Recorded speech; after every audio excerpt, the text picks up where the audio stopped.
ان الدین عند اللہ الاسلام۔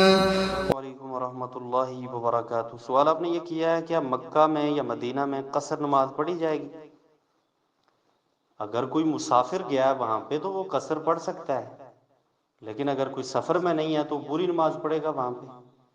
مکہ اور مدینہ کے حوالے سے وہی احکامات ہیں نا۔ اگر وہاں آپ نے مسافر کی حیثیت سے رہنا ہے تو آپ قصر پڑھیں گے، اور اگر مسافر نہیں ہے تو آپ قصر نہیں پڑھیں گے۔ اب کتنے دن تک قصر ہوتی ہے اس میں علماء کا اختلاف ہے، تو جو جمہور علماء ہیں ان کا اس حوالے سے موقف یہی ہے کہ وہ 3 دن یا اس سے کم اگر کہیں رہیں یا کوئی رہنا چاہے تو اس کو اجازت دیتے ہیں قصر پڑھنے کی، اور اس سے زیادہ کوئی رہے تو وہ پوری نماز پڑھنے کا کہتے ہیں۔ نبی علیہ الصلوۃ والسلام سے چونکہ اس حوالے سے کوئی واضح دلیل نہیں ہے کہ کتنے دن آپ رہیں تو قصر پڑھ سکتے ہیں، اس لیے علماء کی مختلف آراء پھر اس میں ہمیں ملتی ہیں۔ تو سوال آپ نے یہ کیا ہے کہ ہم نے اپنی بیٹی کا نام جنت فاطمہ رکھا ہے، کچھ لوگ کہتے ہیں کہ یہ نام صحیح نہیں ہے۔ جنت فاطمہ میرے علم کے مطابق تو اس نام میں کوئی خرابی نہیں ہے، یہ بالکل نام رکھا جا سکتا ہے انشاءاللہ۔ باقی جو کہتا ہے کہ یہ صحیح نہیں ہے وہ بتائے نا کیا اس میں صحیح نہیں ہے، کیوں صحیح نہیں ہے، تاکہ ہمارے علم میں اضافہ ہو جائے۔ السلام علیکم ورحمۃ اللہ وبرکاتہ۔ سوال آپ نے یہ کیا ہے کہ 2 لوگ اگر مسجد میں ہیں اور باجماعت نماز پڑھنا چاہتے ہیں تو اس کا طریقہ کیا ہوگا؟ مسجد میں اگر باجماعت 2 لوگ نماز پڑھنا چاہتے ہیں تو مقتدی امام کی دائیں طرف کھڑا ہوتا ہے، مقتدی امام کی دائیں طرف کھڑا ہوتا ہے۔ دلیل اس کی موجود ہے، نبی علیہ الصلوۃ والسلام کے ساتھ عبداللہ ابن عباس رضی اللہ تعالیٰ عنہ غالباً وہ آ کے بائیں طرف کھڑے ہوئے تو آپ نے ان کو کان سے ایسے پکڑا اور دائیں طرف کھڑا کیا، تو دائیں طرف مقتدی کھڑا ہوتا ہے۔ باقی بعض لوگ کہتے ہیں کہ تھوڑا پیچھے ہٹ کے کھڑا ہو، اس کی کوئی دلیل نہیں ہے۔ صف تب بنتی ہے جب وہ ساتھ کھڑا ہوگا، پیچھے ہٹ کے کھڑے ہونے سے صف نہیں بنتی۔ تیسرا بندہ اگر آتا ہے تو اس میں یہ ہو سکتا ہے کہ اگر پیچھے جگہ موجود ہے تو وہ اشارہ کرے گا یا وہ کھانسی کرے گا، جیسے اس طرح کھانسی کرے گا تو اگلے بندے کو پتہ چلے گا کہ پیچھے کوئی آیا ہوا ہے، وہ پیچھے ہو جائے گا۔ اگر ایسا بھی نہ ہو سکے تو وہ اس کو اپنے ہاتھ سے تھوڑا سا اشارہ کر سکتا ہے، یعنی اس کی جو پیٹھ ہے اس پہ تھوڑا سا ہاتھ ٹچ کرے گا تو اسے پتہ چلے گا کہ پیچھے کوئی آیا ہوا ہے، وہ پیچھے چلا جائے گا۔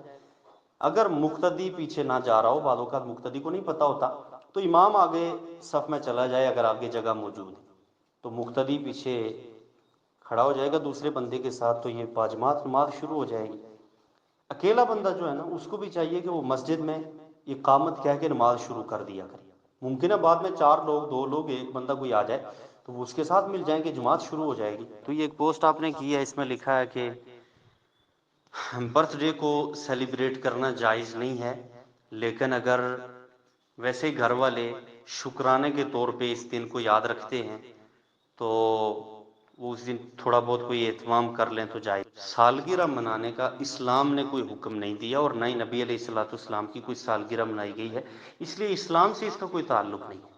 یہ چیز ہم نے گوروں سے سیکھی ہے یا غیر مسلموں سے سیکھی ہے یا دوسرے مذاہب کے جو لوگ ہیں یا لبرل سیکولر لوگ، ان سے یہ سارا کچھ ہم نے سیکھا ہے، اس لیے یہ ان کی مشابہت ہے۔ آپ جو مرضی کہیں، اس دن اہتمام کیا کیوں جا رہا ہے، ہم یہ پوچھ رہے ہیں نا۔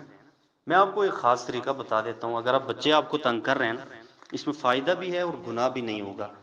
آپ یہ کریں کہ بچوں کو آپ یہ کہیں کہ دیکھیں بیٹا، جو پیسے ہم نے آپ کی برتھ ڈے پہ خرچ کرنے ہیں، انہی پیسوں سے فلاں بچے کا بیگ آ جائے گا، اس کا یونیفارم آ جائے گا، اس کے جناب اس کی کتابیں آ جائیں گی، اس کا سال کا خرچہ شاید چل جائے، تو ہم ایسا کرتے ہیں کہ ہم اس کو یہ چیزیں دلوا دیتے ہیں۔ اس کا یہ فائدہ ہوگا کہ آپ کے بیٹے کے دل میں بھی دوسروں کے لیے ہمدردی اور خیرخواہی کے جذبات پیدا ہوں گے، اور آپ کو اجر بھی مل جائے گا۔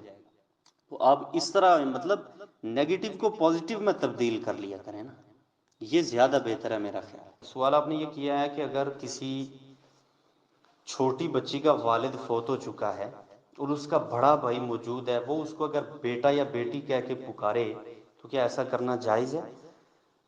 وہ اس کی یقیناً بہن ہے یا چھوٹا بھائی ہو سکتا ہے، تو بھائی یا بہن کہہ کے وہ پکارے، یہ بھی پیار اور محبت کا ایک رشتہ ہوتا ہے، یہ زیادہ مناسب ہے۔ ویسے اگر بیٹا بھی کہہ لے یا بیٹی کہہ لے تو اس کے کہنے سے وہ بیٹا یا بیٹی تو بنے گا نہیں، اور نہ ہی اس کا انشاءاللہ کوئی گناہ ہوگا، لیکن احتیاط یہ ہے کہ وہ اسے بہن یا بھائی کہہ کے پکارے، یہ بھی ایک پیار کا اور محبت کا رشتہ ہے۔ تو یہ ایک سوال آپ نے کیا ہے کہ بندہ جب مسجد میں داخل ہو اور وہ دیکھے کہ امام سورۃ الفاتحہ کے بعد کی قراءت کر رہا ہے، تو اب یہ سورۃ الفاتحہ پڑھے گا یا نہیں پڑھے گا؟ جن علماء کے نزدیک سورۃ الفاتحہ پڑھنا نماز میں ضروری ہے، ہر رکعت میں ضروری ہے، امام ہو مقتدی ہو سب کے لیے ضروری ہے، تو ان کے نزدیک یہ بندہ سورۃ الفاتحہ پڑھ کے پھر امام کی باقی قراءت سنے گا۔